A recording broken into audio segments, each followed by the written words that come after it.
chicken. This is a dish that I like to order in a Chinese restaurant. And years ago, I was really craving it and I thought, duh, I could probably make this myself. So I found a recipe and this is what I have been doing with my own little modifications for quite a few years. And I've had this out on my, I want to have this again, bucket list.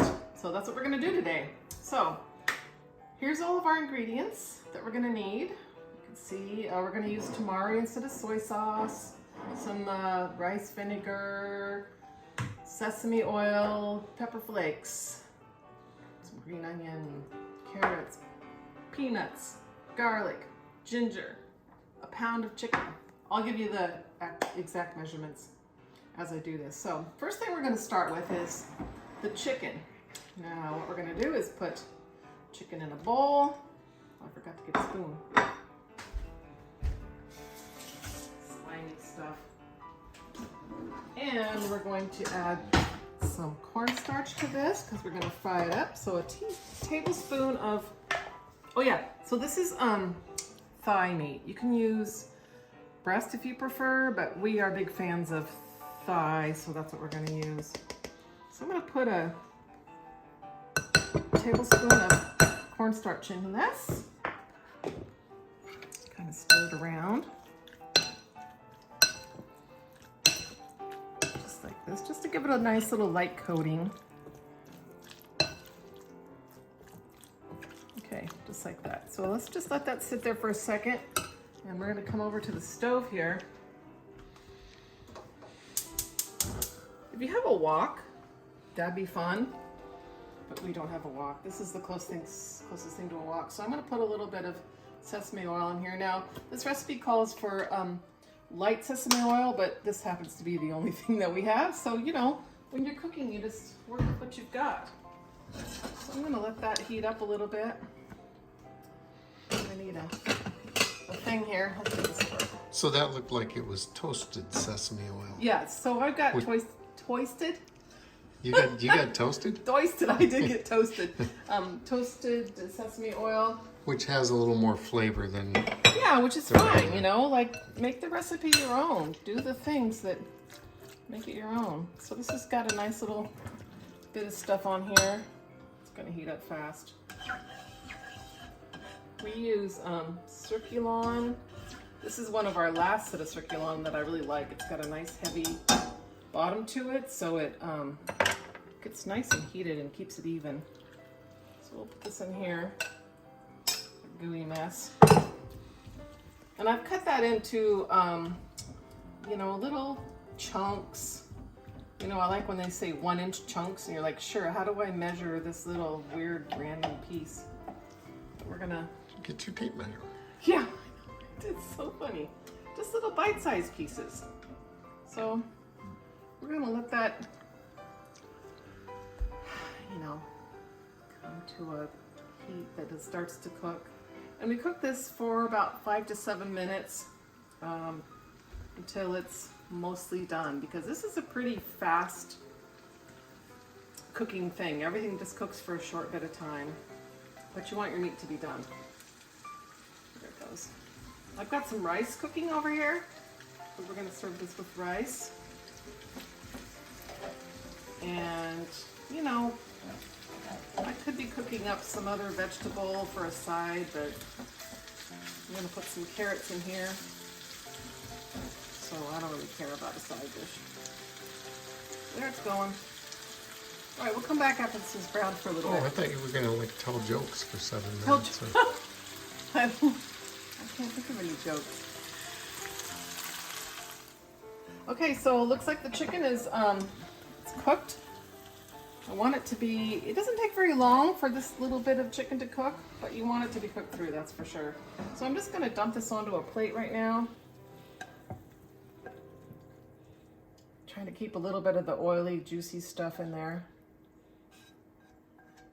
Because now we're gonna cook the other things.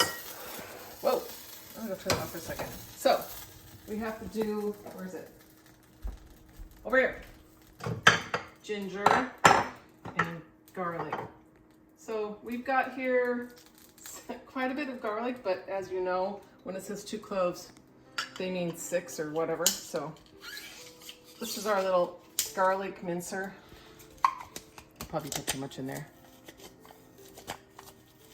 I feel like you could just slice this too and put it in there, and it'd be cool too. That looks pretty good. And do that. Put it back together. Put some more. Yep. 2 twists and the rest of it comes out. Most. Yeah. It's kind of a little bit of a pain, but this thing is a cool little device. I'm pretty happy that we got. It works better than those press things. It just seems like they waste a lot. All right, so there's that. Here's some ginger. You can use fresh ginger, which we prefer. There's that squeeze bottle of ginger you can buy. There's dry ginger. This is, you know, kind of how much you feel like you want to use. Okay, there's that. Roughly a teaspoon, I think. I'm gonna throw some heat on this now. I got a little bit of green onion here. This was, I think, 2.5 green onions. Do that how you want. If you want to like slice them bigger and diagonal, do it. It's fun. I'm gonna add a tad more oil to this. And I have some, this was like 4 small carrots that I sliced diagonally. I already cooked these because they don't need to cook for very long. Okay, there we go, there's that. We're just gonna cook this really briefly here. Oh, red pepper flakes too, right? Yep. And that was, the pepper flakes are however you want. You can use just a slight amount or you can use a generous amount. I'm gonna use a heaping teaspoon because I'm working on my heat tolerance. And Matthew has a very high heat tolerance. We want this to be flavorful. And you know, if you've ever looked at a menu of kung pao on the kung pao on a menu at a restaurant always has the big old spice on it. The pepper. What did I say? Yeah. Oh, a pepper? Yeah, Yeah. it's got the little spicy pepper thing saying that it's spicy. Okay. And kind of the reason I like to use the carrots is because it also adds another really nice color to your dish. Okay, stop. I need to check my thing. Okay, so we're gonna turn this off the heat now. This is cooked for just a really brief amount of time. Take that off the heat for a second. And we're gonna combine over here 2 tablespoons of rice vinegar in a little bowl. We have so many bowls. 1, 2. It's kind of a staple in the cook's kitchen here. And we use tamari because it is gluten-free. And one of us needs to be gluten-free. You can use soy sauce if that's what you've got. It's asking a lot. Okay. And then a teaspoon of sugar. Which I have over here. Just like that. Okay. So many dishes. I hope you're doing dishes, Mr. Cook. I know, funny, huh? Okay. Now we're gonna put this back in the dish. Turn it on.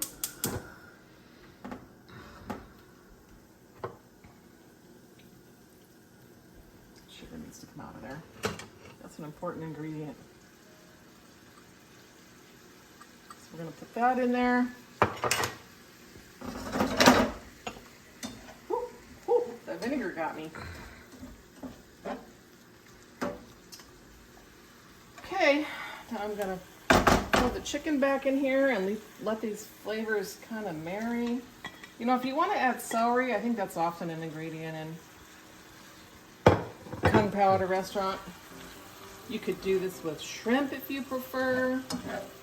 Pretty much the same deal. That's looking good. My mouth's watering a little bit.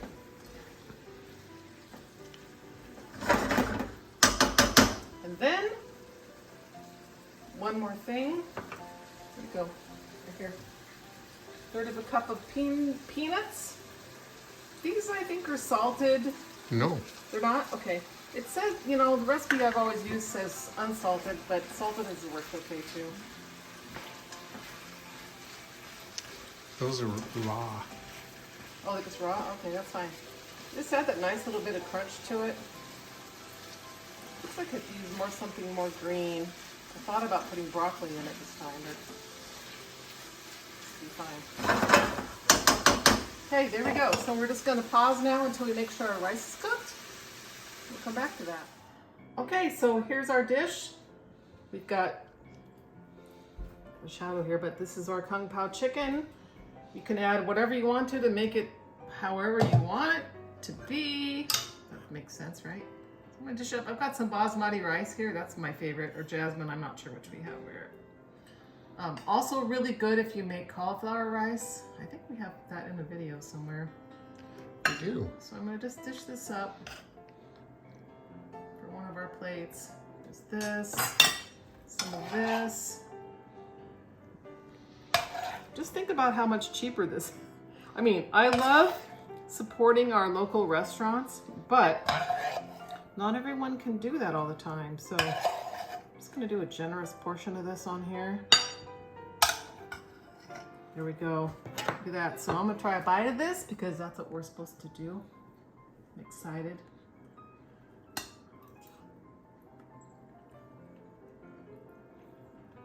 Ooh. So, of course that's delicious. Waiting for the heat. I think Mr. Cook's gonna want some chili oil on there. But it is delicious. It's sweet. It's spicy. The chicken is so tender because the thigh meat is the best. And little crunch from those nuts. So, I'm so excited. Thanks for watching Two Cooks in the Kitchen. Remember to subscribe to our channel. Leave a comment. Hit that thumbs up. Let us know that you like us because, you know, I need to feel like I'm liked. We'll see you next time.